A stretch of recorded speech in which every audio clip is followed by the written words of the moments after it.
actually, it's fast. And I can't, in this lighting, I can kind of see it. Today's episode is brought to you by Built Clothing, Built Basics. These are the t-shirts. I wear them all the time. I wear them every day, in fact. I've got tons of their clothing. I love wearing basic stuff. This is high caliber. It's got a little stretch to it. You feel like you can move. And the best thing, because it's a little higher quality, you don't get the same kind of fading. I like to wear black shirts, and if you get those cheap ones, they turn gray at a certain point. That doesn't happen with these. I have like 20 in my drawer. I think you're gonna like them too, so definitely hit up the link in the description. Check out Built Basics, and I think there's a deal as well. There's a code, but the details will be in the description. You can actually save, I think it's over 20% if you wanna pick up a few of these shirts for yourself or anything else they have on the site. So thanks again to Built Basics. Today we have a very exciting smartphone, and it's exciting for one very specific reason. This is the Axon 20 5G from ZTE. This phone is not here. It is not in North America. I mean, it's here in front of me, but it's not in North America. It's not in Western markets. It's in China, I believe, exclusively at the moment. It's a little vision into the future. This is the world's first smartphone with an under-display front-facing camera. Now, we've covered this a lot on the Lou Later show downstairs. I've been following along as different companies have rushed to be the first to actually exhibit, to actually demonstrate this technology in a commercially available product. This is the first one. It's in a box. You can buy this in China right now. And the other cool part about it is that this one is not that expensive.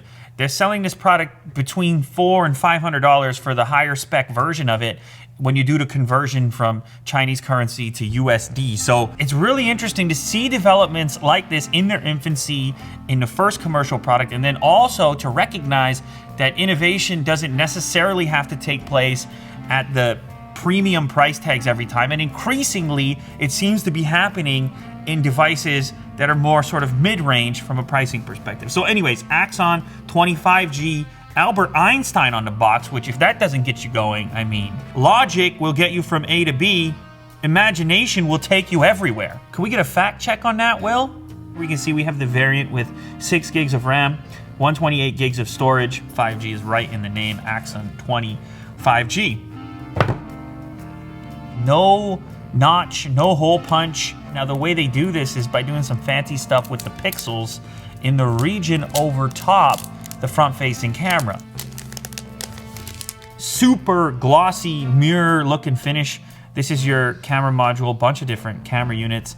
64 megapixel optical stabilization. The device actually feels fairly premium. I think this is a metal construction. On the bottom, we have a USB Type-C connector, speaker unit, and that's also where you're gonna install your SIM card. I believe there's expandable storage here as well. They do include a case by the looks of it, fairly standard clear case. This has a kind of texture to it for some reason on the inside. And then a VIP card. What am I a VIP of? I don't know. All right, we have a power brick, which looks to be a somewhat quick charge power brick. Do we list the wattage? It is a 30-watt charger. That's coming straight from Willie Doo, so I don't know about you. I believe it. I believe it. You can decide for yourself if it's worthwhile to believe that. I believe it is. I believe in believing in Willie Doo. That's a thumbs up, ladies and gentlemen. Also in the package, USB Type-C to Type-A connector for the 30-watt power brick. And then last up, what is this? Oh, a little adapter. Type-C to mini jack for your headphone connection, which is kind of important for a device in this price range. All right, let's go ahead and see if this has any power. It does. We catch a buzz. I understand the makings of a budget smartphone in 2020. I understand the spec sheet you're used to seeing with a smartphone around this price point in 2020. I've seen it all. I'm gonna say it straight away. I am interested in this one specific innovation. I am interested to finally catch a real life glimpse of this sort of there, but almost not front-facing camera. So a couple different options for security. You have face unlock, which is gonna use that in-display front-facing camera. You have fingerprint, which is also in display. It's an OLED display, actually. And then, of course, password. Maybe I'll do the face one. Let me do the fingerprint as well. It's in the expected location. I've experienced the motorized front-facing camera face unlock. That's a bit slow because the thing has to pop up and then unlock. I wonder if there's anything that has to happen here. Actually, it's fast. And I can't, in this lighting, I can kind of see it. All right, okay, so that works. We are in. So this is one of those tricks where you see you have the darker wallpaper in order to diminish the appearance of any imperfection that you might be able to pick up on the portion of screen that goes over top the front-facing camera. And we're definitely looking at generation 1 here in the form of this device. Now, by default, the theme of the phone is all very dark mode, and it sort of does a good job of hiding the region in which the camera is housed underneath the display. When you switch over to light mode, or I guess you could call standard mode, then you can start to pick up the region in which that camera lives, because the screen has a slightly different appearance to it. So I'll show you what I'm talking about right here. So you can see the pixels, they look a little bit different, and this is highlighted when you have a light background. Now, if I go ahead and switch that back over to dark mode, and it should be a little more difficult to pick it up, you start to almost see the camera itself, right? This is a difficult one, right? We're super early tech here, and you know me, I'm always trying to encourage the progress, the development of these new features, which eventually will progress to a point where this could be invisible. ZTE, they want it to be first. That's what this device is about. It's always the case in technology. If you want to be first, you make certain compromises in the early stages. What's weird about this for me is, what is the alternative? Even if I see a little slightly pixelated section, is that better or worse than seeing the cutout or seeing the hole punch? I am an early adopter. I like to have that new technology, and even if it's not perfect, the alternative wasn't really perfect either. Is it more or less distracting than having the actual hole punch or having a teardrop style? It's certainly not as evident. You kind of have to look a little more closely to pick it up, but then some people may be annoyed thinking to themselves, well, it's not perfect yet, so I don't want it yet. I'll search for a recent episode of Lou later. Will just said something interesting, because I should have wondered where the earpiece was, but it's one of these display earpieces, so you can hold it up to your head. But as far as the video audio is concerned, it's coming out of a single downward facing speaker module that you can cover up accidentally. You know what I'm saying? A tiny bit of audio from the upper portion here, even when you cover the speaker module, but it ain't much. Yeah, the display, by the way, is FHD+, and that's not a tremendous number of pixels for a display at this scale. This is a big screen. 6.92, this is almost a 7-inch display at 1080p, so can you pick it up, Jack? Depends on the angle, right? Yeah, I can't see it.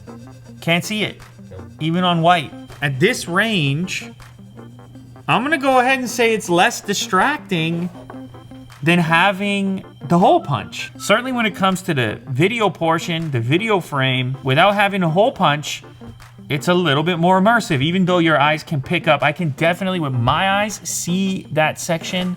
That pixel weave just looks different. Jack, you must see it there.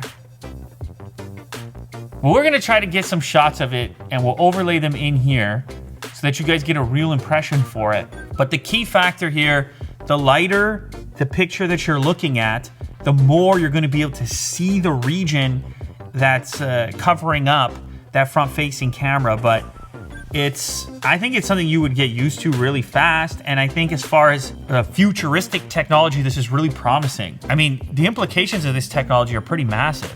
To have high-resolution cameras hidden underneath screens, well, you can imagine all the places and all the potential applications for that, even beyond smartphones. Because I want to see what happens when I flip it around to front-facing.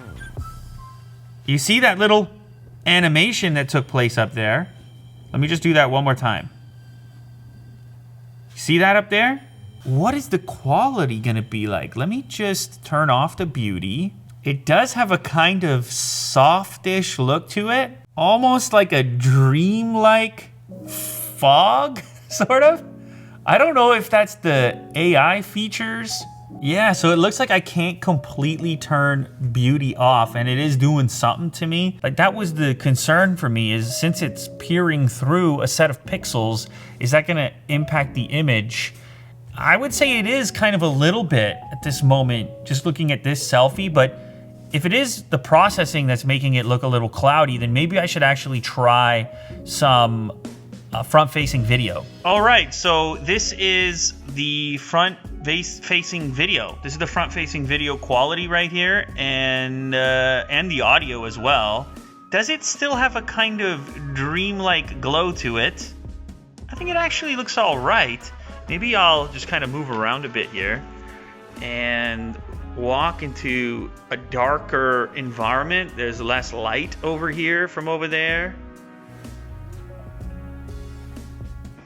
And then I'll go back.